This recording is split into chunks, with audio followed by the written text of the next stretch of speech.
दोस्तों, कैसे हैं आप सब? क्या आपने कभी सुना है एक ऐसे रेलवे स्टेशन के बारे में जहां रात के अंधेरे में भूतों की आवाजें गूंजती हैं? जहां कोई जाने की हिम्मत नहीं करता, पर चार दोस्तों ने उस रहस्यमयी स्टेशन का सामना किया। यह कहानी है एक भूतिया रेलवे स्टेशन की, जहां साहस, रहस्य और एक अद्भुत मोड़ का मिलन होता है। ध्यान से सुनिए, क्योंकि यह कहानी आपको उस रात के हर पल में ले जाएगी जब सच और कल्पना की सीमाएं धुंधली हो गईं। तो आओ सुनते हैं। एक गांव था जहां से थोड़ी दूर पर एक पुराना रेलवे स्टेशन था। लोग उस स्टेशन को भूतिया रेलवे स्टेशन के नाम से जानते थे। गांव वालों का कहना था कि रात के समय वहां अजीबो-गरीब आवाजें सुनाई देती थीं और कोई भी वहां जाने की हिम्मत नहीं करता था। एक दिन गांव के चार दोस्त रवि, सोहन, मीरा और अंजलि ने उस स्टेशन पर जाने का फैसला किया। उन्हें भूतों पर विश्वास नहीं था और वे इस अफवाह की सच्चाई जानना चाहते थे। रात के समय वे चारों एक टॉर्च लेकर स्टेशन की ओर चल पड़े। जैसे ही वे स्टेशन पहुंचे, एक अजीब सी ठंडक महसूस हुई। स्टेशन पर हर तरफ सन्नाटा था, लेकिन टॉर्च की रोशनी में वे पुराने खंडहर और टूटी हुई बेंच देख सकते थे। अचानक उन्हें रेलगाड़ी के आने की आवाज सुनाई दी। यह बहुत अजीब था, क्योंकि उस रूट पर कोई ट्रेन नहीं चलती थी। यह सुनकर अंजलि ने साहस दिखाते हुए पूछा, हम आपकी कैसे मदद कर सकते हैं? छाया ने कहा, मुझे एक सफेद फूल चाहिए। अगर तुम वह ला सको तो मेरी आत्मा को शांति मिल जाएगी। अगले दिन वे चारों पास के जंगल से सफेद फूल लाकर स्टेशन पर रखाए।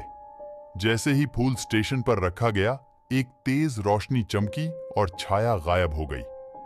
गांव वालों ने अगले दिन देखा कि स्टेशन अब साफ सुथरा हो गया है और वहां की भूतिया कहानियां भी खत्म हो गईं। इस तरह रवि, सोहन, मीरा और अंजलि ने अपनी हिम्मत और समझदारी से उस भूतिया रेलवे स्टेशन की सच्चाई जानकर उसे एक नई पहचान दिलाई।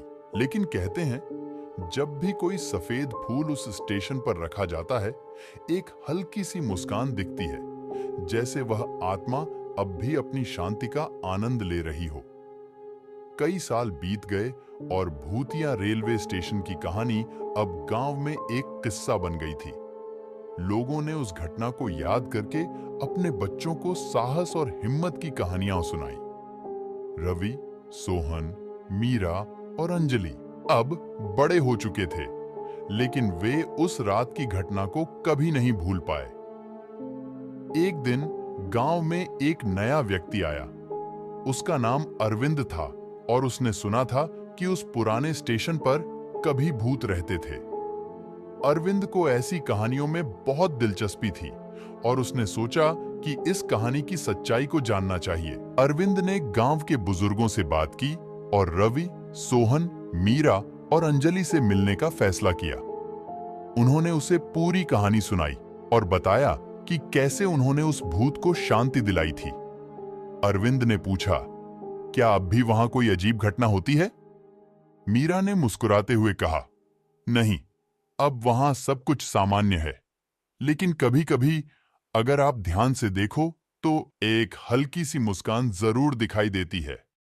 अरविंद ने सोचा कि वह एक रात उस स्टेशन पर जाकर देखेगा। वह रात के समय स्टेशन पर पहुंचा और वहां बैठ गया। चारों ओर सन्नाटा था और ठंडी हवा चल रही थी। अचानक अरविंद को एक हल्की सी आवाज सुनाई दी, जैसे कोई फुसफुसा रहा हो। वह ध्यान से सुनने लगा और आवाज को ट्रैक किया। वह आवाज स्टेशन के एक कोने से आ रही थी, जहां पर उन्होंने सफेद फूल रखा था। अरविंद वहां पहुंचा और देखा कि वहां एक छोटा सा सफेद फूल खिला हुआ था और उसके पास एक चमकती हुई रोशनी थी।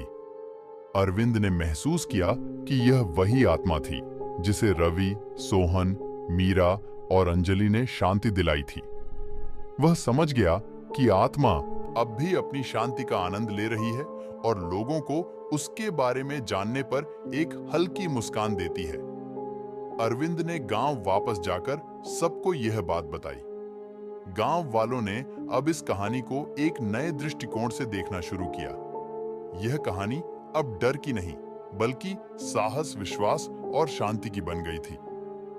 भूतिया रेलवे स्टेशन अब लोगों के लिए एक प्रेरणा का स्रोत बन था, जहां वे अपनी मुश्किलों का सामना करने के लिए साहस जुटा सकते थे। इस प्रकार उस रेलवे स्टेशन की कहानी अब एक नया मोड़ ले चुकी थी और वह स्थान अब गांव की शांति और साहस का प्रतीक बन गया था। तो दोस्तों, ऐसी डरावनी और मजेदार कहानियां सुनने के लिए हमारे चैनल को सब्सक्राइब करें। तो दोस्तों, मिलते हैं अगली कहानी में। मिलते हैं।